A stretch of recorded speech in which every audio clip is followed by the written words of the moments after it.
안녕하세요. 볼링공 읽어주는 남자입니다. 오늘 알려드릴 볼링공은 대박과 쪽박을 오간 로드필사의 볼링공 빅브로에 대해서 알려드리려고 합니다. 그 전에 먼저 국내 볼링용품 제조회사인 로드필드라는 회사를 먼저 알아보겠습니다. 로드필드 1994년 국내에 설립. 이때 당시에는 미국 브런스윅사의 국내 독점 판매점 계약을 시작으로 에보나이트, 트랙, 햄머, 콜롬비아나 300, 모티브, 900 글로벌, 레잉 마스터즈 등 수백 브랜드의 한국 에이전트로 활동했던 회사였습니다. 로드필드 회사는 각종 볼링용품의 국산화의 필요성을 느낀 후 볼링용품의 국산화를 진행하기 시작했습니다. 대표적인 것이 바로 로드필드의 아데입니다. 99년도에는 레브콘 아데를 미국으로 수출하기 시작.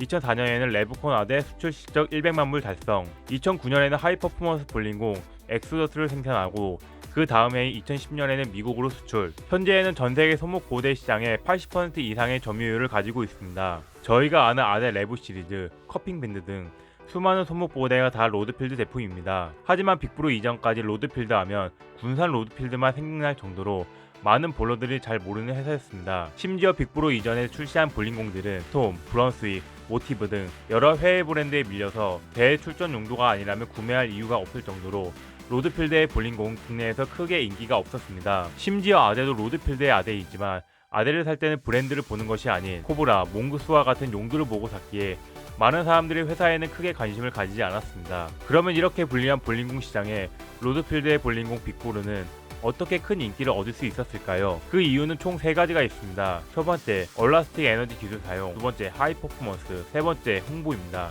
여기서 홍보에 별 5개를 주었는데 홍보가 해봤자 얼마나 하시는 분도 있을 텐데요. 이 2가지 예시를 들면 여러분들도 이해가 크게 되실 겁니다. 첫 번째, 슈퍼푸드, 두 번째, 신이 내린 선물. 이 2가지 문구는 아직까지도 건강 음식을 홍보할 때 항상 쓰이는 문구 중 하나입니다.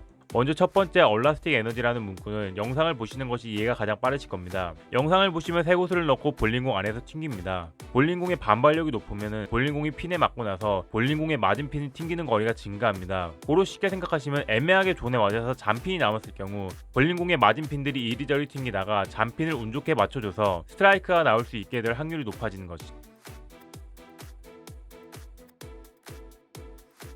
두 번째로는 빅브로가 하이퍼포먼스 볼링공이라는 겁니다. 국내에서는 하이퍼포먼스 같이 많이 도는 볼링공을 찾으시는 분들이 많습니다. 그래서 하이퍼포먼스를 가장 중요한 것으로 뽑았습니다.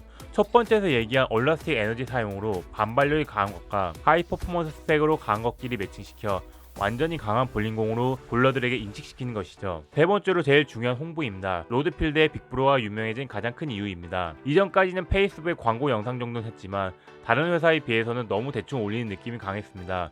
하지만 빅브로가 나올 때 유튜브를 통한 대대적인 광고를 시작해 얼라스틱 에너지와 자사 대비 30%가 차이 나는 반발력이라는 문구로 개별성을 두었으며 홍보 자체로만 보면 여태까지의 로드필드 볼링공과는 다르게 해외 볼링공과 견주는 느낌을 심어주기에도 충분했습니다. 저는 빅브로 볼링공을 알게 된 것이 유튜브 채널 볼링 얼마나 쳐봤니와 볼링 카페에서 얘기가 나와서 알게 되었습니다. 그 전까지는 볼링 카페에서 로드필드 볼링공이 눈에 띄게 얘기 나온 것이 없었는데 말이죠. 이렇게 볼링공 빅브로는 초기부터 많은 볼러들의 관심을 끌면서 로드필드 이전 볼링공과는 다르게 대박을 쳤으나 갑자기 이 대박에 제동이 걸렸습니다. 바로 공 크기가 커서 볼링공이 나오다가 리턴기에 끼이는 사태가 자주 발생. 어떤 볼링장에서는 아예 빅브로 볼링공을 사용금지 공지를 올렸습니다. 이후 삽시간에 곡자에 안 맞다, 손수도 반품한다, 크기에 문제 있다, 카더라 통신이 발생까지 했지만 이 사건은 단순히 볼링장의 기계 문제 해프닝으로 끝나서 해당 볼링장에서의 공지는 반나절 만에 내렸습니다. 하지만 이런 얘기는 퍼지지 않았고 빅브로 볼링공을 구매를 하려는 볼러들에게는 공이 커서 레인에 끼인다는 것 때문에 빅브로 볼링공 판매에 제동이 걸린 사건 중 하나였습니다. 하지만 해프닝으로 끝난 것이 아닌 일부 볼링공이 볼게임 현상 및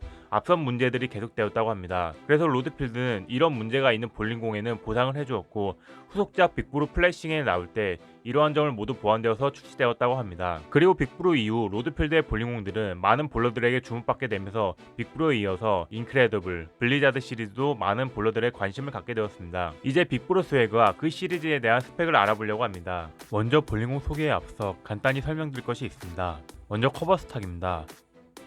솔리드 커버 스탁, 강한 마찰을 기반으로 롤이 일찍 발생하고 볼링공의 모션이 순하는 것이 특징입니다. 펄 커버 스탁, 매끄러운 마찰을 기반으로 롤이 늦게 발생하고 볼링공의 모션이 강한 것이 특징입니다. 하이브리드, 솔리드와 펄의 중간 성질을 띠고 있는 것이 특징입니다.